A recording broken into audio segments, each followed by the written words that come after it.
Well, good morning, good morning, good morning to every beloved that is right here, right now. I'm Reverend Karen Lewis, and it is such a joy, it is such a privilege to be here and to be serving this beloved community. As you heard from Reverend Leslie, a lot of things are happening. We are preparing ourselves for the opening of the physical opening, and I'm so aware that we never really closed.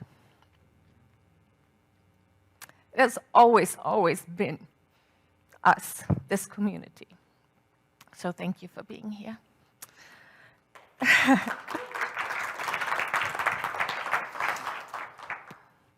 So here we are.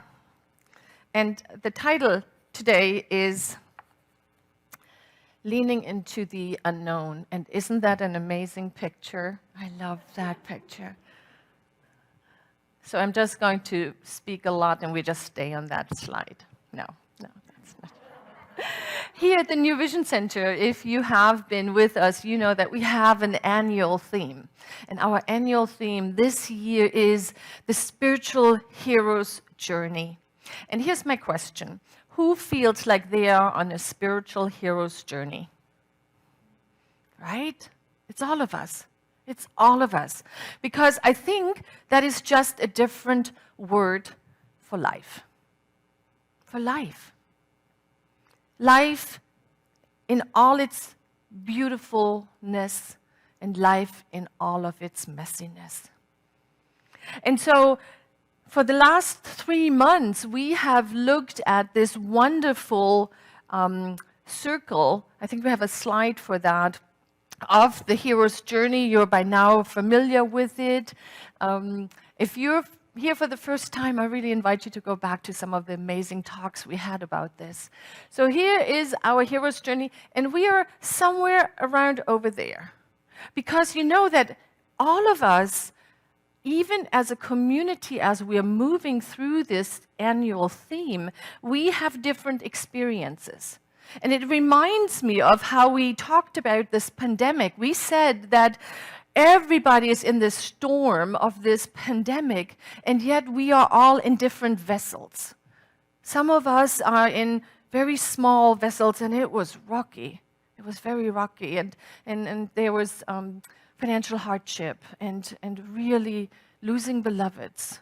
A very different experience than some other people had who might have been in a greater vessel for no other reason than that's just where they were. And so this is how I think about this thing called life as well. We are all facing our own challenges, our own invitations. And isn't it true that when we are on top of the world, we can easily call them invitations to grow? When we are in a valley below the line, yeah, there are other words we use, and I can't say those here because there are people who would say you can't do that. So let's take a look at this idea of spiritual growth, because do you know, I had a meeting with our new president of the Leadership Council, Marty Stevens, this week, and she reminded me that this organization used to be called New Vision Center for Spiritual Growth.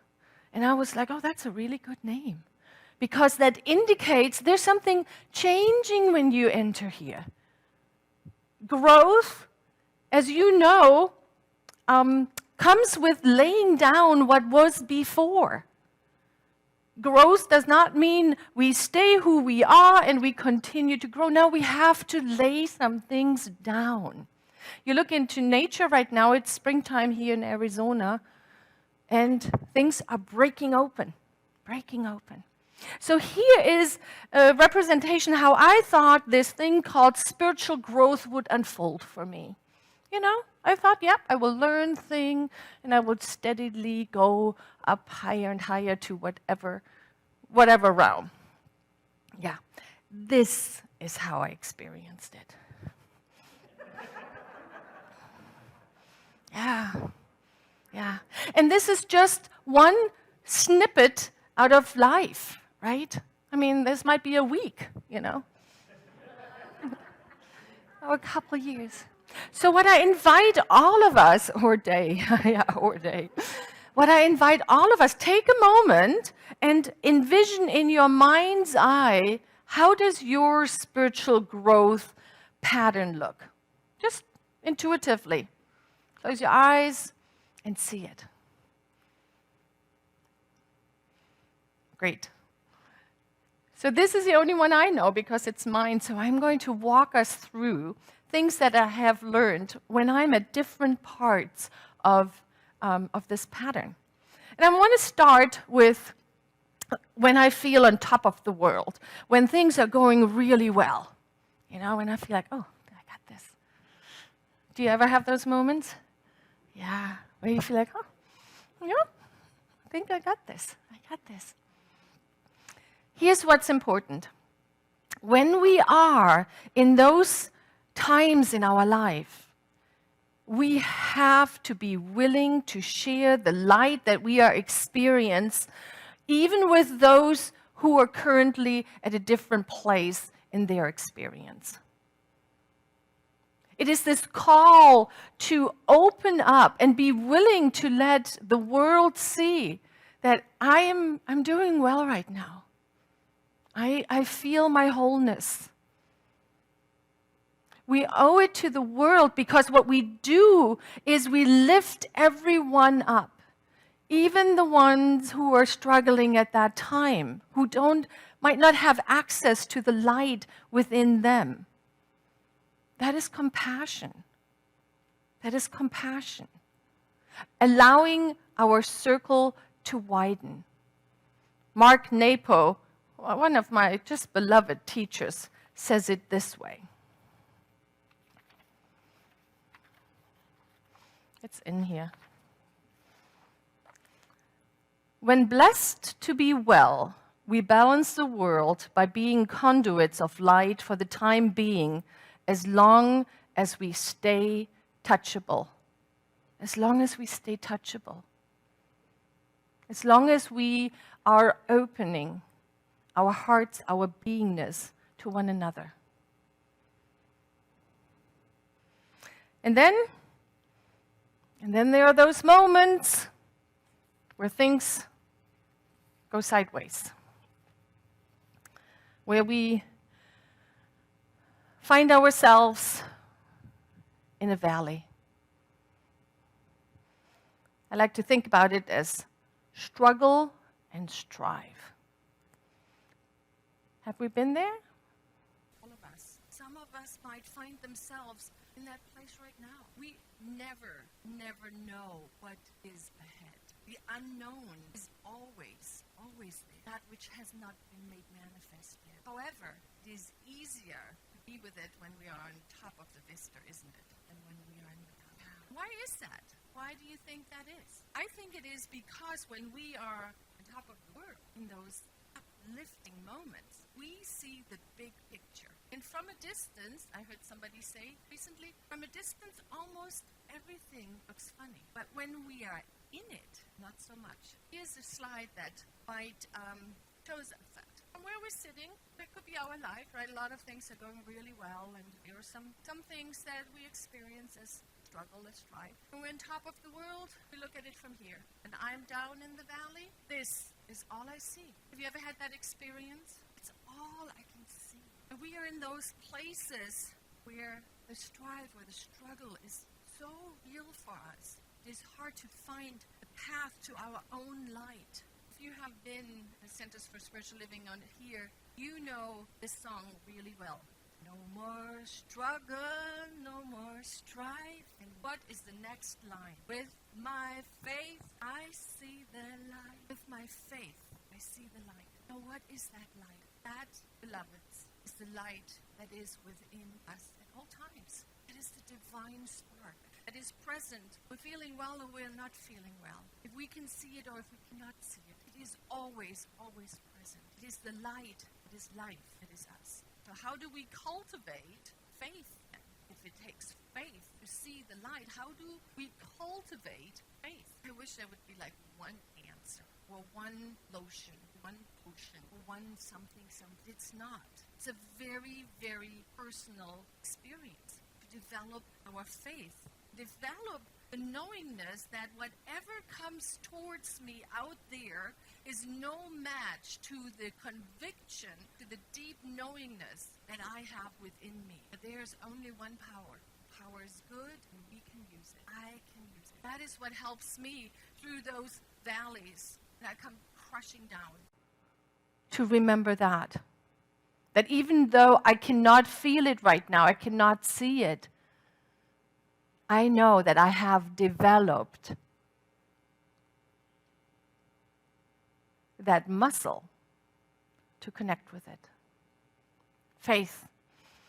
Our beloved Dr. Ernest Holmes said it this way. Now keep in mind this is from 1920.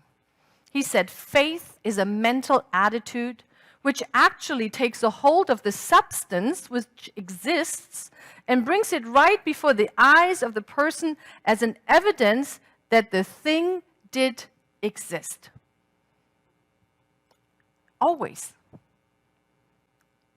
And so what I have come to believe and understand and know is that I just am blinded to it. I just don't have the access to it.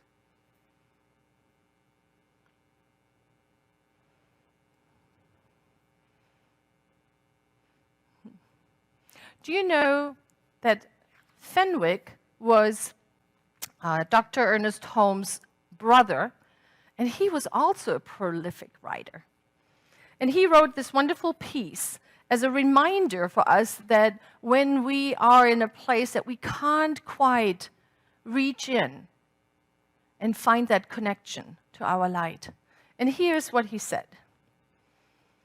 He of the big vision. So the big vision is someone who can see beyond current circumstances, who can see the wholeness of life, however it is manifesting at this moment. He of the big vision smiles. Is he poor? The wheel will turn because he will turn it. Is he sick? Life shall flood to overflowing banks, for he will open the gates. Is he enslaved by fear or circumstances? He will cast off the shackles. Is he unhappy? He will find the point of friction and remove it. Does the grave threaten? He will peer beyond. He faces all, dares all, achieves all, because all things are being made new, and he is in the midst of it. And do you know who this he is? It's us. It's you and you and you and you and you and me and all of us. We are the captains of our own ships. We have to find the confidence to know that I am in charge of my own life, regardless of what is coming at us. Reminds me of this Zen story of the horse that is galloping through the town, and the rider on it clearly had some very important business, and he had to get there fast. And somebody yells to the rider, "Where are you going?" And he yells back, "I don't know, ask the horse." Right? No. That points to that we sometimes let circumstances in our life take over. What could we do? How can we bring ourselves back to know that there's a power within me that is the light, that is the love, that is the divine?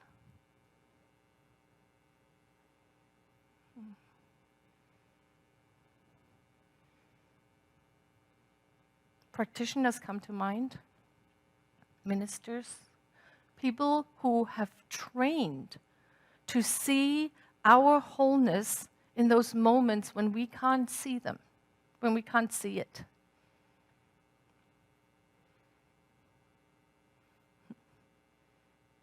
I don't want to give the impression that it doesn't take effort. It does take effort. It does take work. When we say, I got to go and do my spiritual work around this.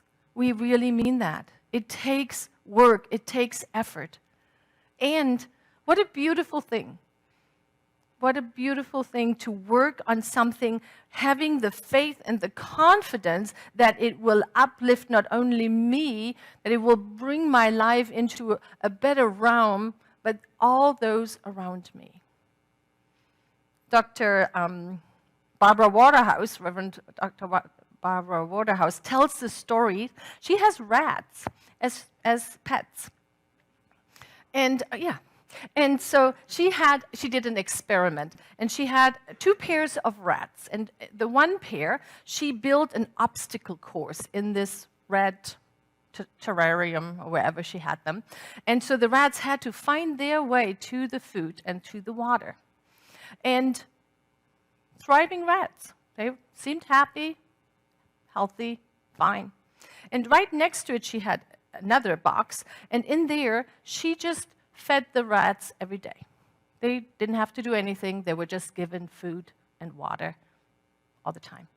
And you know what happened? She said that after just a month, there was a distinct difference between the rats who had to work for things and the rats who were given everything. And that's how I think about spiritual work. When I find myself in a place where things are not working for me, the moment I can let go of looking out there and bring it back in here and ask myself, what is going on within me that I am seeing this pictured out in my world? That is the invitation for spiritual growth. We have so many wonderful tools in this teaching, right? This teaching invites us to utilize all these tools to maybe make it a little easier to be on this life journey. I would like to highlight 2 today that have served me well. And the first one is stillness. Rumi tells us, the quieter you become, the more you are able to hear. And you know, stillness is one of those things that's really hard to talk about because it's stillness. But it's really good to experience it. So I invite all of us right now to take these next 2 minutes and to the best of your ability, become still.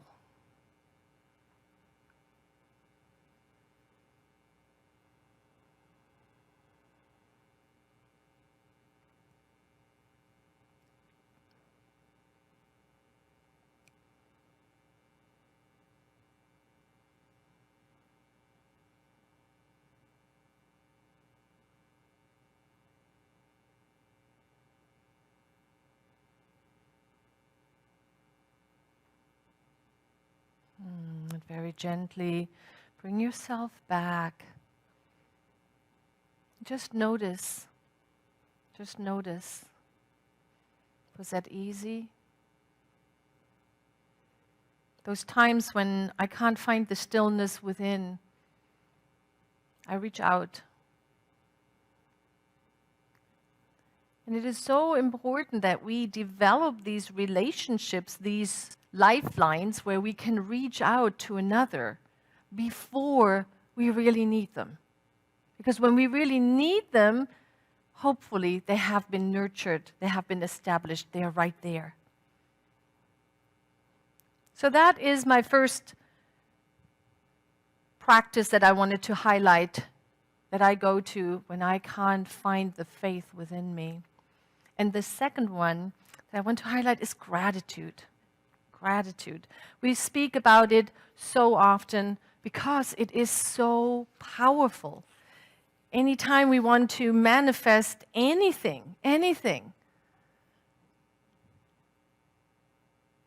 financial good,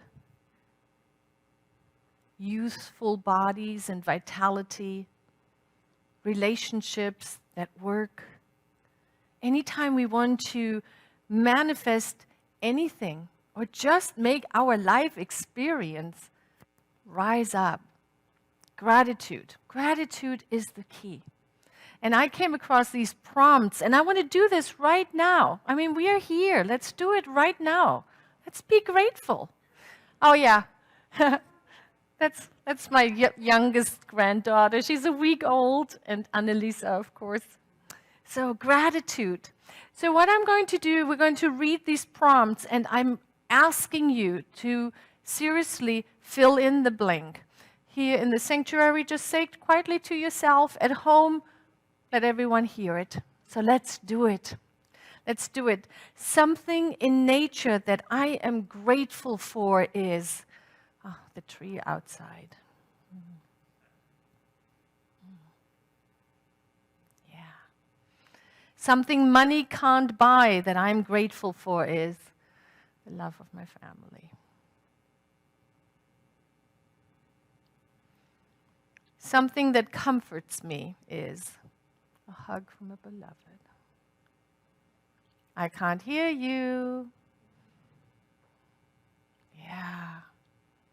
Expressing our gratitude. A memory that I'm grateful for is just last week. A strength of mind for which I'm grateful for is to feel compassion.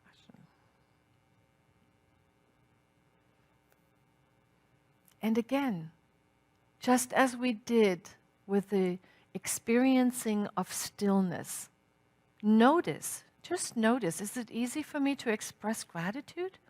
Is it easy for me to feel what I am so grateful for? I believe that the more we are able to articulate our gratitude and allow the world to see it, to feel it, to hear it, the more we are able to connect with the light that is always the very center of our being. For make no mistake, you are the light of the divine.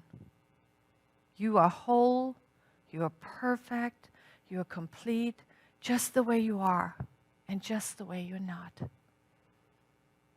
I don't know whoever told you otherwise, but they did not know you. You are the light. I am the light. And the more we can feel it, the more we allow it to shine through us out into the world, the more we become a conduit for healing this beautiful planet and humanity. I am so grateful we are on this journey together. And so it is.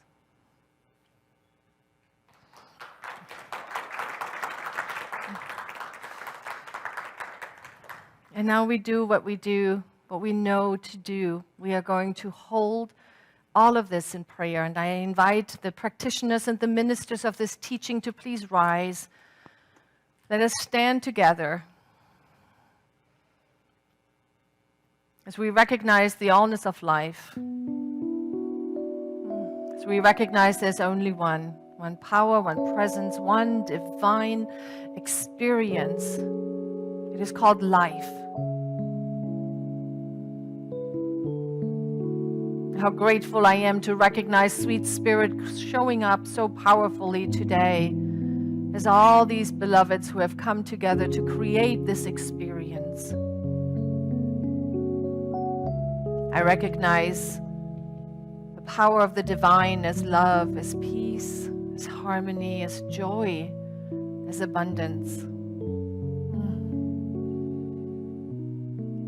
And I recognize that it is present everywhere and in every person.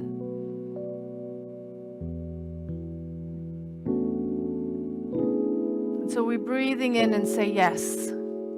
Yes to the experience of love. Yes to the experience of harmony. Yes to the experience of joy, of possibility, of being the divine spark right here. God individualized. made manifest right here.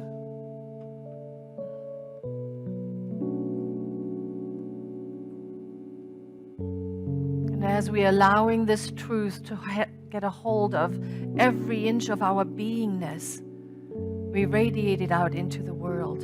And gratitude just bubbles up naturally. The gratitude for knowing this truth, the gratitude for being willing to live it out loud. Gratitude for all that is, all that is, all who we are. And so with an overflowing heart and so much love, we simply let it be, placing this word into universal law, calling it good, very good. And so it is.